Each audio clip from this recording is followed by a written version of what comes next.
தேனெடுத்து 100 கதை நான் சொல்லவா? தேனுக்குள் விழுந்த சீரக நனைந்த சிங்கார பூங்குயிலே, மாதுளம் பூவில் வாசனை தேடும் மஞ்சள் இளம்பெயிலே, என் தேவா.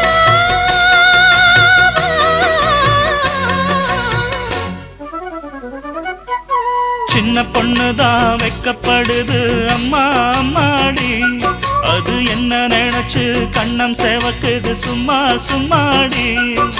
சாமத்து காத்தும் அடிச்சது, சாமந்தி பூவும் வெடிச்சது, ஆனந்த வாசம் மணக்குது, ஆசையில் மனசு கணக்குது.